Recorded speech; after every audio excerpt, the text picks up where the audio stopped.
In this video, we're just going to get some of the prerequisite things set up for our testing lab, which will involve setting up Python as well as Android Studio and ADB and our emulator devices that we're going to use to actually test our applications on. So to start off with, I want to get Python installed onto my computer if you don't already have it already.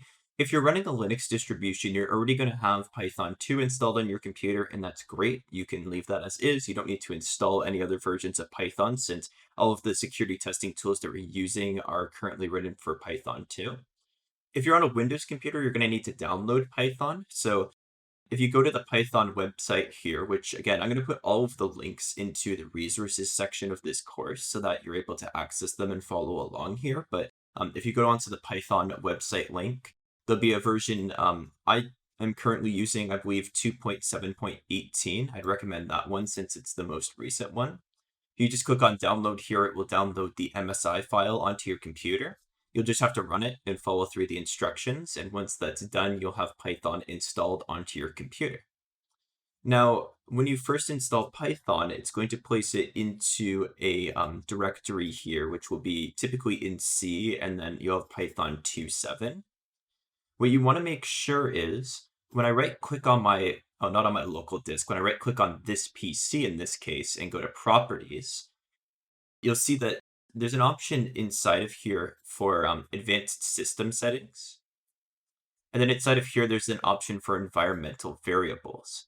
You just want to make sure that inside of this path here, when we edit it, the location of your Python installation is in it. So you can see that I have C Python 2.7, which is the base directory here. And then I have C Python 2.7/scripts, which is where pip is located for Python. So we want to make sure that we have this path as well available to us. So I'll put this path variable into here, and I'll also put it into my system variables. So inside of here, you'll see that there's a path as well. And inside of here, you'll see that I have the same Python 2.7 and the same Python 2.7/scripts. If you need to add it, you just click on new and just copy this path and paste it in, and it will be set in there. To verify that this is working, you could just open up a command window. When you type in Python, you should see this pop up where it says Python, in this case 2.7.18 is the version that I have. This will display whatever version of Python you currently have installed.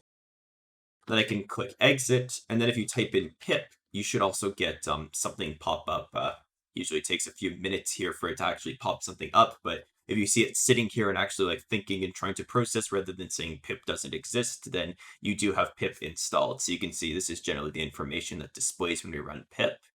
So as long as you can access the two things through command line, you've got everything set up correctly. Again, I think by default now the installer will set up these path variables for you, but if it doesn't, you just need to come into these environmental variables here and set these two paths to have your Python 2.7 and your Python 2.7/scripts folders accessible.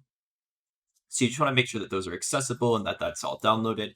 Again, if you're on Linux, you already have Python 2 installed, and it should be accessible through command line by default, so you should be good to go. You may need to install pip, and you could probably do that through depending on your Linux distribution, you'll be able to do that through your command line through like app.get, or you might be able to download it off the website as well. So that's just something to keep in mind regarding pip as well.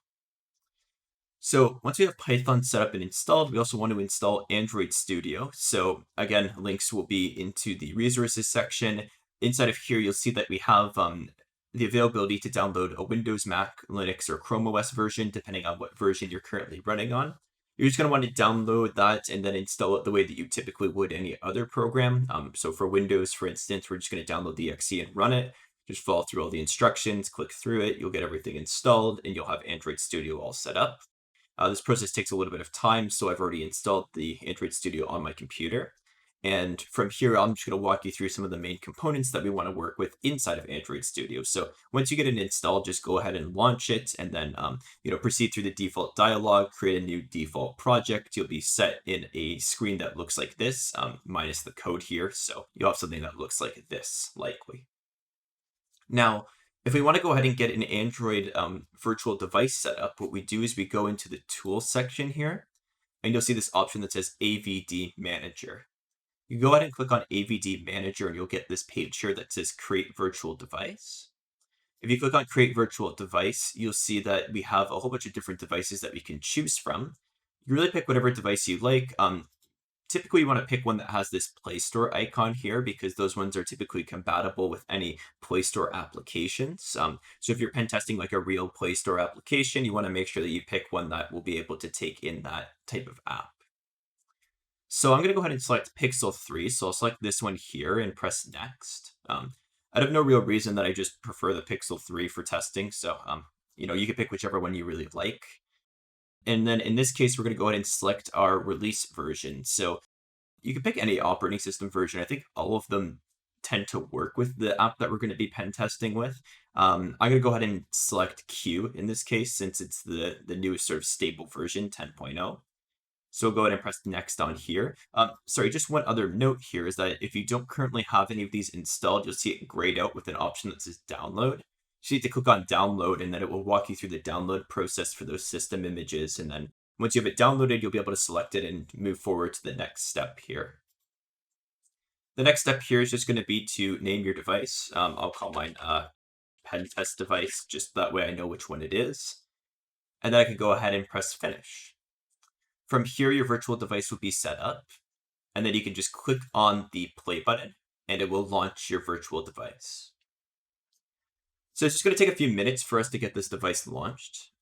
Once we have it launched, I'm just going to walk you through one other important detail, which is known as ADB. We just want to make sure that that's working and set up. It actually comes pre-built with Android Studio, so once you have Android Studio installed, you'll be able to access ADB as well. So you'll see here, it will take a few minutes generally for your phone to boot up, depending on what sort of computer you're running. But once it does boot up, then we'll get this main screen here, and we'll see that it looks like everything is working well. So from here, the last thing that I'm going to do is I'm just going to go back to my command window, and I'm just going to test to make sure that ADB is working. ADB is the Android Debugging Bridge, which allows us to interface with our Android device. So it allows us to do things like install apps and shell into the device and be able to, do different commands sent to the device. So it's a nice, useful utility that comes built in with Android Studio. To test it, you should just be able to type in ADB shell. And once you do this, you'll see that I get a shell into my device. And then I can run commands like ls, for instance, which will list the directories of where I'm currently at. You'll see some of them give us permission denied because we don't have root access on this phone. We're just using like a typical Android device. And this generally shows you all the different things that you can do with your Android Studio setup. So we can set up our emulator, we can use ADB to shell into it and do different commands. And throughout this course, we'll see a lot of different ways that we can use ADB and sort of the related tools to be able to work with our emulator and pen tester applications. So from here, you have all the fundamentals set up, and then we're going to move into setting up some of the specific hacking tools that we're going to use to be able to pen test our applications and decompile our APKs and do all these different things that we might want to do as a pen tester.